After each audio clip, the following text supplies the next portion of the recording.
Hello, good morning, guys. Welcome to my channel. So, today is Wednesday morning, and since bakasyon, walang pasok yung mga bebe, walang pasok si mami, dadalhin ko yung kotse sa work. Although, hindi necessarily hanggang sa trabaho, hanggang sa ano lang siya, hanggang sa SkyTrain station, magpapark ako doon. Tapos, magko-commute tayo papuntang downtown Vancouver. Kasi hindi convenient kung itong kotse dadalhin ko hanggang sa Vancouver, guys. Kasi unang-una, dadaan pa ako ng tulay. Tapos, napaka-traffic going to downtown Vancouver.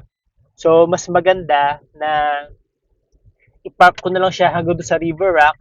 Tapos, bababa ako ng River Rock and mag-skytrain na lang ako, tren yon papuntang downtown Vancouver. Dalawang Skytrain na sasakyan ko. And then maglalakad na lang ako papunta sa office. So, mas convenient yon, mas less traffic kesa gagamitin natin yung kotse hanggang sa opisina. And also, iwas ano na rin, iwas parking fee na rin kasi mas mahal ang parking fee sa Vancouver. Parang $2 per 2 hours eh. So kung magpa-park ako dun na let's say 8 hours eh, di $8 agad yun. Pero dito sa River Rock, tip lang guys kung nasa Richmond kayo tas may trabaho kayo sa downtown and gusto nyong makatipid sa parking, mag-park lang kayo sa River Rock. It's $3 only for 24 hours na yon. So, i-park yung kotse nyo ron, magbayad kayo ng parking fee na $3. Tapos, Skytrain na lang kayo papunta sa downtown. Pag nasa downtown ka naman, maliit lang naman yung downtown area. So, kahit pagdating mo doon, maglakad-lakad ka na lang, hindi mo na kailangan mag-bus, okay na rin, makakatipid ka sa oras, mabilis. Unlike kung kokotse ka, magdadrive ka papunta ron, ma-traffic. So, may stuck ka sa traffic ng, let's say, 30 to 40 minutes, parang hindi worth it.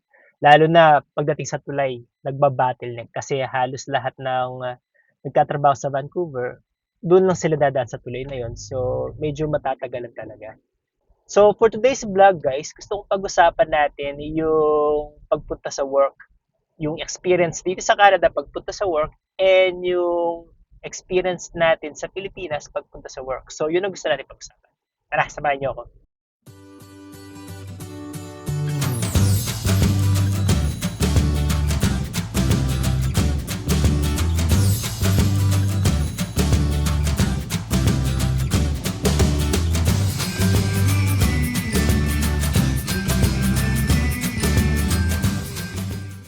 So, guys, sa Pilipinas, nagtrabaho ako doon in my professional career, nagtrabaho ako doon for 2 years sa EEI, sa Libis, Quezon City. So, ang way ko ng pagpunta sa work noon para hindi na lang, kasi sa Pampanga ako nakatira. Little background, sa Pampanga ako nakatira. Sa Manila ako nag-work. Karamihan naman ng mga kababayan natin sa Pilipinas na nagtatrabaho sa Manila, karamihan sa mga yan sa probinsya ng gagaling.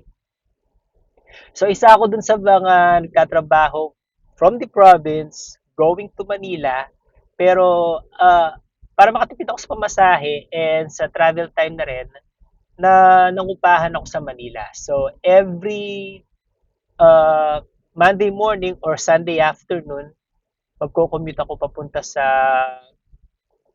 Manila hanggang sa inupahan ko. Tapos yung nirentahan kong kwarto, walking distance na lang sa trabaho ko. So, pagdating ko dun sa nirerentahan kong kwarto, around 10 minutes nandun na ako sa trabaho ko, sa EEI nga, by walking lang. So, ginagawa ko yon kasi alam naman natin na sa Manila, kung magre-rent ka na medyo malayo-layo sa trabaho mo and kailangan mo pang mag-commute, alam naman natin na grabe yung traffic sa Manila, guys. Either LRT ba yung tawag doon? Hindi, MRT. Pag nasa Cubao ka, MRT ang tawag doon. Kung mag-MRT ka, uh, grabe, standing ovation. Laging punuan doon. Tapos sa mga ano naman, sa mga jeepney naman or sa mga bus or sa mga FX, kung gusto niyo medyo aircon, sa mga van, mahaba din yung pila. So, hindi ko lubos maisip pa paano naso-survive ng mga kababayan natin yung pagpunta sa work nila, pagko-commute nila, knowing na ganun kalala yung sitwasyon sa Pilipinas pagdating sa pagko-commute. Kaya nung nakapagtrabaho ako sa Pilipinas, I made it a point na yung mahahanap kong uupahan is malapit lang sa work para hindi na ako kailangan mag-commute and maglalakad na lang ako papunta sa work. Dito naman sa Canada, although yung mga trabaho na related sa profession ko is mostly sa downtown Vancouver makikita, hindi namin pinilit na maghanap ng mauupahan sa Vancouver. For so many reasons, guys. Ang unang reason is, unang-una, since yun ang parang pinaka-major city dito sa Canada, napakamahal ng upa doon. As in, right now, yung one bedroom parang nasa 2,000 per month na Canadian dollars per month.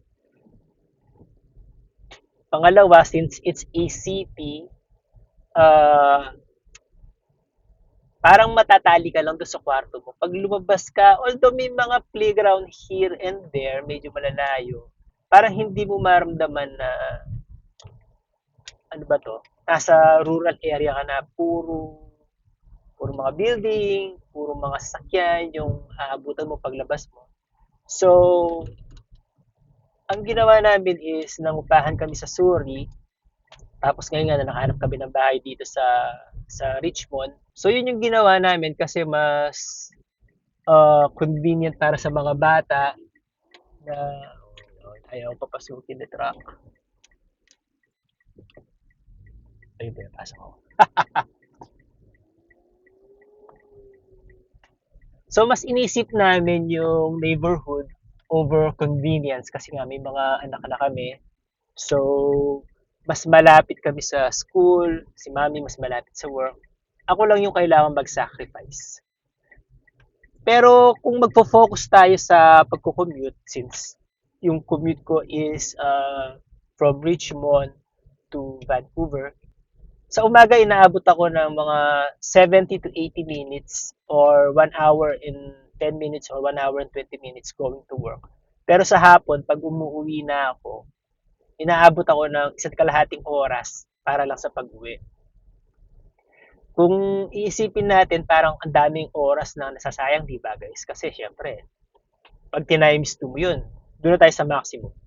1.5 hours going to work, tapos 1.5 hours going back to work. Parang 3 oras agad daw nawawala sa daily routine ko dahil lang sa pagko-commute. Well, it's a trade-off. Mas pinili na namin yon kesa naman malapit nga ako sa trabaho tapos yung mga bata pagka galing nila mula sa school or si mami pagkagaling niya galing sa work, nasa bahay na lang siya, hindi sila nakakalabas, nakakapag-walking, nakakapunta sa playground, which kayo nagagawa nila.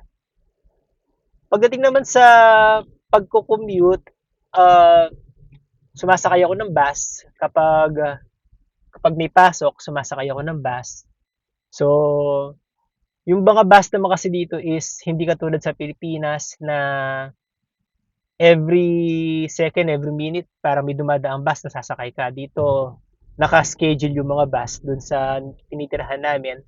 Every 15 minutes dumarating ang bus. So, kapag na-late ka, paghihintay ka ng another 15 minutes. So, yun yung trade-off. Sa Pilipinas, maraming bus, pero ma-traffic. Dito, madalang ang dating ng bus, pero walang traffic. So, kung alin doon ang pipiliin mo, siguro mas pipiliin ko yung konti yung bus, pero walang traffic. Tapos sa Pilipinas, pagkapapasok ka, wala ka pa sa office, amoy usok ka na, ang dumi-dumi na ng damit mo, ng balat mo. Kasi nga, halos lahat ng pollution nasa agap mo na. Dito, kahit pa paano, aircon yung mga sakyan, tsaka malinis talaga yung hangin.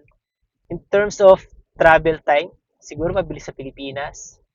Kung magko-commute ka, kasi nga agad ka makakasakay unless may mga strike or nag-bottleneck na sa EDSA, sobrang traffic na sa EDSA, pwede rin. Tapos dito naman, wala naman talagang traffic kasi nasa Richmond kami. Tapos, para makaiwas ka sa traffic sa Vancouver, mag-i-Skytrain ka na lang. So, yung Skytrain from Richmond to Vancouver is aabutin ka ng mga 20 to 30 minutes. Tapos, pagdating mo doon, maglakad ka na lang papunta sa office mo. Pagdating naman sa Skytrain, guys, may mga times na siksikan, pero hindi kasing grabe ng siksikan sa Pilipinas pag sasakay ka ng EDSA. So, ang ginagawa ko kapag puno na yung tren na sasakyan ko, pinapalipas ko na lang. Tapos mag-aabang na lang ako ng susunod na tren kasi dulo yung sinasakyan ko. So, sigurado for sure, yung susunod na tren, maraming station para makasakay ako. So, ganun yung nakikita kong difference na comparison, guys, in terms of pagko-commute sa Pilipinas and dito sa Canada. Sa Pilipinas, mas suggested na maghanap ka na lang na maupahan na malapit sa pinagtatrabahuhan mo. Or kung may family ka na at hindi talaga kaya mangupahan na malapit sa work mo, pagtsatsagaan mo na lang yung pagko-commute. Although, mabilis makasakay ng sasakyan sa Pilipinas, mabilis makasakay ng jeep, ng bus, pero yung traffic naman doon, yung pollution naman doon, yun yung medyo nakaka-discourage kung magtatrabaho ka na malapit, kung magtatrabaho ka na malayo sa tinitirhan mo, kung kailangan mo mag-commute. Dito naman sa Canada, walang traffic, malinis ang hangin, pero yung travel time, medyo mahaba-haba pa rin, lalo na kung medyo malayo yung pinagtatrabahuan mo. Pero it's a trade-off, kasi kung ganoon din naman sa Pilipinas kung yung traffic is aabuti ka ng isang oras sa pagta-travel, dito walang traffic, aabuti ka pa rin ng isang oras sa pagta-travel. Ang downside sa Pilipinas is pollution and hassle. Samantalang dito medyo relax ka sa pagko-commute. Pagdating mo sa trabaho, kahit paano fresh na fresh ka pa rin. Unlike sa Pilipinas, pagdating mo sa trabaho, since nasagap mo na lahat ng pollution, kailangan mo kahit paano mag-refresh sa office, which is another hassle pa, siguro. Pero if you think about it, guys, nasa tao pa rin kung paano niya susolusyonan yung problema pagpunta sa work, yung pagko-commute. Yun nga, minsan, pero may mga bagay na hindi natin control at kailangan na lang natin pagtiyagaan kung paano natin mairaraos yung araw na yon. So, there you go, guys. I hope nag-enjoy kayo sa mga rambling na ginawa ko. Parang salita lang ako ng salita, whatever. Pero I hope kahit paano nagkaroon ng sense yung mga i-share ko sa inyo. And if you don't mind, please don't forget to subscribe to my channel, like this video, click the notification bell. Nandito na ako ngayon sa River Rock car parking. Sasakay na ako sa Skytrain.